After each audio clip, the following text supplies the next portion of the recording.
You are listening to WCBA.TV. What the mind can conceive, the heart believe, you can achieve. This is Greg Poole speaking. Ladies and gentlemen, you are about to witness my special guest, Greg Poole, who happens to be our son. Hello, Greg Poole. Hello, it's good to be here today in North Carolina. Where are you in North Carolina? We are on White's Beach, near the town of Coleraine on the Chowan River. Well, it's wonderful to have you here, and it's not quite so hot today, is it? Not quite. So I dropped off a few degrees with a cold front, or maybe you should say not so hot front. Not so hot front. And there was no rain. No rain. No rain in Coleraine. No rain in Coleraine. Greg, it's a pleasure to have you on the program, and I wanted the people to get used to your voice because I hope you will come back and be on our program more times. Okay, I will. You and I had some radio experience some years ago in Chatsworth. Tell the world about that. Well, I don't remember a whole lot about it. I was in high school, but I did some announcing for you for a church program that you had at the Methodist Church there in off of Fort Mountain. Sounds of Faith. Sounds of Faith, that's right. You know, I wish you would do some Jerry Falwell stuff and Ronald Reagan and all that. Right? Do a Jerry Falwell. Well, we don't have time for that today, but I'll do one for you real quick. Haven't practiced this in a long time, but good evening. It's Jerry Falwell, Liberty Road Baptist Church, Lynchburg, Virginia, home of the moral majority. Thank you, Greg. You can do a lot more, Bert and Ernie and all that crowd. You have, well, first of all, how old are you? 51 years old. 51? That means I'm 110. Not quite. Not quite. Not quite. You were born where, in Richmond? I don't remember, but it was Richmond, Virginia. I mean, Richmond, Indiana, not Virginia. We're close to there. But I don't remember it. I didn't expect you to. They say you were so ugly, when you were born, they slapped your mother. Okay. Oh, that's not quite true. I don't think that's true. No, that's not true. That's a big joke. Greg, you have a college degree. Tell us about that. I have a college degree, undergraduate degree is political science from Jacksonville State University, and then I have a Master's of Business Administration in Finance and Accounting. An MBA, and you have a job with... with the parent company is PACCAR Incorporated out of Seattle, Washington, and I work for the Kenworth Truck Company division. And we're going to Europe in just 2.5 months in September. And where are we going? We are going on September the 9th, and we're going to start off flying to London, England, and we'll head out to the western part of England to Bath, England. It would be pronounced Bath in the United States, but in the United Kingdom, it's Bath. I plan to go to Bath and take a bath. You may. And where else are we going? Well, we're going to go to Cayenne, Normandy, at the Omaha Beach, the D-Day invasion site, and we'll be Paris, France, Dijon, France, into Switzerland, and back to London and some places in between. And we're going to stay with some of your friends. Yes, people that I met back in the late 1970s in Jacksonville, Alabama, at Jacksonville State University. You were a resident of the International House, and you have kept up all these years with your friends. Yes, most of us, and we have a pretty good group that we have reunions from time to time. We had one. The last big one was in 1996. In Jacksonville, and which was the 50th anniversary of the program. So, yes, I keep in touch with them. It's much easier now with email. So we're going to visit your friends and stay for free on the weekends. Most half the time over there we will. Well, your mother and I are looking forward to this. We've been to London, landed there, and also, Amsterdam, but that's all we've been there. You were there once before. Yes, I've been in London a couple of times, been 2 or 3 times through there over the years, but back in the early 80s and then once in the early 90s.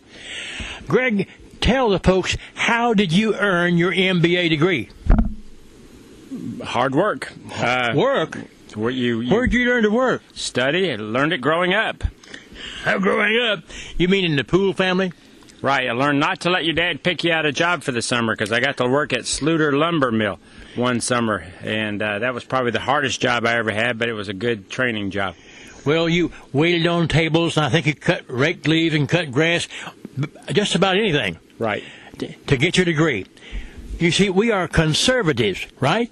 That's correct. I want the folks to know that we invented the word, conservative. Well, Greg, we talked a day or two ago about the health care program. What is your take on this massive health care program?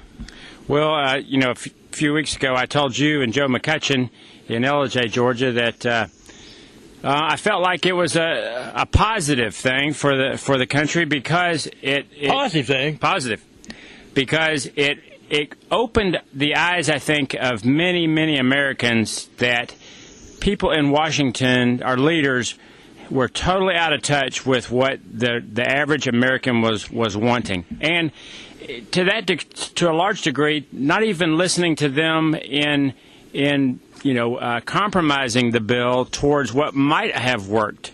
It's just completely, we know what's best, you don't. Be quiet, we'll take care of things in Washington. Yes, Nancy Pelosi said, I heard her say it, I saw her lips move, friends. She said, let's pass the bill so we can read it.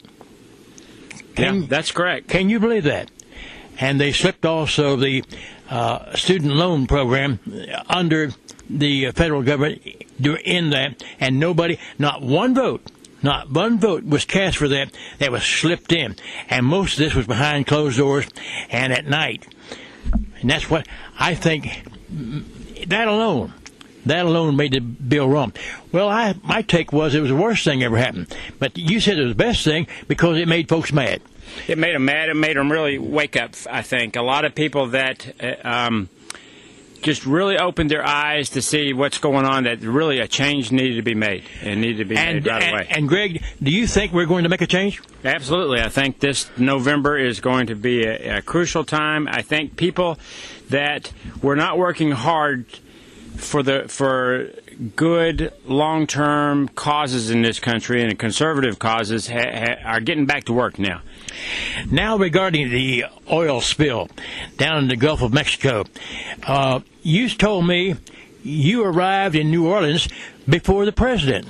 Well, it was quite by accident. Actually, I was going down there obviously for a different purpose, but I was down there within a week after the oil spill, a week or 8 or 9 days, but regardless, I thought about on the way down there, I rode the train, that I'm going to get down there before the president does. How long was it before the president took issue with the Gulf of Mexico oil spill?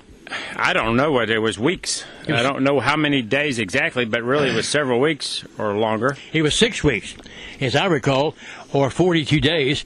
The president said, from day one, we've been in control of, on top of, this oil spill. And as of today, what is today? June 25th, the oil has not been stopped. And it continues as you said national crisis. Now, why do you think they were so slow in coming down there? You told me this yesterday. I think part of the reason was, I don't think it's the only reason, but it was that southern states down there that were affected by this are strong Republican or conservative strongholds in the recent elections and generally. And I don't think that they thought it was as critical for their longevity in office. I said, well, they're not going to win those states. So it's not something that important. However, this has caught the attention, obviously, of the whole country and in the whole world. And now they're seeing that, Americans in other parts of the country are very upset. It's going to affect everybody. So you're saying this is not a local crisis. This is truly a national and world crisis. All right. Greg, where do you think this country is headed? What do you see as a direction of our nation? I think we're in a period of basically stagnant growth for our country. It will be very little real growth. I think a lot of businesses and companies are actually going to replace some of their business equipment and needs, add a few people to their personnel roles, but nothing that would significantly grow their companies, just because they have to. They have people retiring, they have attrition in the workforce, but there's no growth. Greg, you made to me a comment about BP, British Petroleum, in regards to the oil crisis yesterday. What about their money? I told my wife the first week of the crisis, before really anybody was analyzing, I said, this is going to, they don't have enough money to solve this problem down in the Gulf and to fix the issue, clean up the environment. They cannot do it by themselves. They don't have enough money to do that. Well, what about the federal government? Well, the federal government's going to have to lead the way through this, and it's going to cost us some money. I mean, there's just no doubt. But it is our country. It is the Gulf that's basically our waters that are affected, so it's us. So we have to take care of it because nobody else will.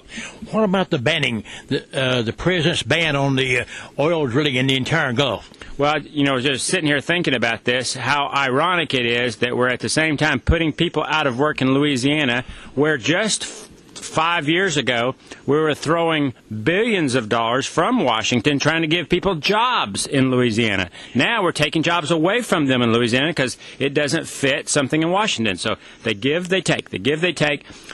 We've got to stop Washington from having that much control over all this stuff. So you agree with me? You are against big government, or too big government. You have to have some government. Of course you do. But this is free enterprise, or the American capitalistic system, for which we here on WCBA.TV, we support this. And what's going to happen if you lose your job? I'll find a way, but if I lose my job, I'll have to do something else. I'll retrain. The free enterprise system will give me an opportunity somewhere as long as we have one. Well, that's wonderful. You believe you were taught this by your mother. I'll give her most of the credit, and me. And I was taught by my father, who parked his mule wagon beside the cotton mill, and went and fished and caught some fish for 10 or 15 cents and sold that fish, and the money never left his pocket except when he bought farms. My dad was a pioneer in the tourist business in Florida. And do you recall my dad? I do. We played baseball in the yard with him one time when he was about 86 years old. 86, and he died at 90. Almost 96. Almost 96.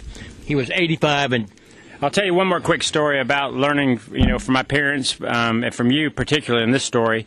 In Dallas, Texas, or Colleyville, Texas, back in probably about 1966. We were 67.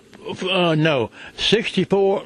You're right. Somewhere right in there. Anyway, one day I said it was hot, and we're sitting around inside in the air conditioning room, and I said, you said, what's wrong? I said, well, I'm bored. And you said, well, okay, I can fix that real quick. So you don't even remember this story, I'm sure, but I do. You went outside in the garage, got me a bucket, and says, go fill it up with rocks. We got too many rocks in our yard. So that's what I wasn't bored anymore. That's good. Also, tell the folks about the filling station story.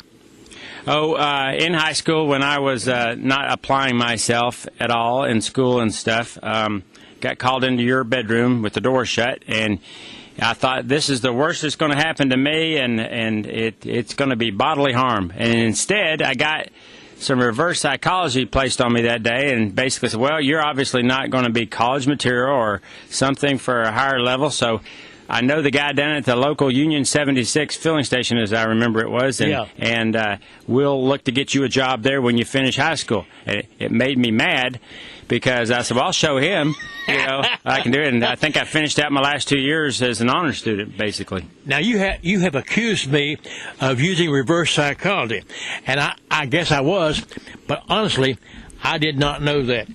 Well, what about the national debt? We've talked about big spending. What about the national debt and the interest? You had a comment about that. Well, I think a lot of people are, right now we're I guess, able to pay most of our interest in this country. But, as we keep building up trillions and trillions of dollars of debt and mounting interest, what's going to happen to us when interest rates are no longer at the historic lows they're at right now, but raised to maybe double from where they are now, and we start paying 7, 8, 9, 10%? It's going to be an enormous crisis that nobody's building into their future economic models. Now a word about your town. You live over in Alabama at Hoover? In Hoover, Alabama, just south of Birmingham. You told me they could not afford summer school this year. They can't. Probably one of the wealthiest, or the wealthiest school district in the state of Alabama shut down summer school because they're out of funds. I wonder why Coleman was not attending summer school. He's up here running around with his friends, his babies he carries around in his arms. He's 9 years old, I think. 8. 8. Oh, I'm sorry. I want to know better than that. He's soon to be 9. Right, in a month. I just saw Coleman a few minutes ago walk by here. Well, what about roads? You mentioned about the roads going to pot. Well, we only have so much money to spend in this country, and as we continue to spend more and more on social programs, there will be a lot of money spent on this national health care program. There's going to be less for basic services like keeping our roads in shape, and I challenge anybody to tell me that our roads are in as good of condition as they were 15 or 20 years ago. They're getting worse by the day. We can't keep up with them, and that's basically what built this country after World War II, was the investment in our infrastructure. I heard the other day that the interest is now equaling the GDP, the gross national product. The debt. I think it's the debt. The debt is equaling that. The debt. Oh, yes, the debt. Plus the interest. Well, it's been a pleasure to have Greg, our son, on the program today. And I hope you've enjoyed these remarks. And I want you to come back again and again and again and help us out. I'll be glad to do that. And now, from my father and I, have a good day. This is a WCBA.TV production.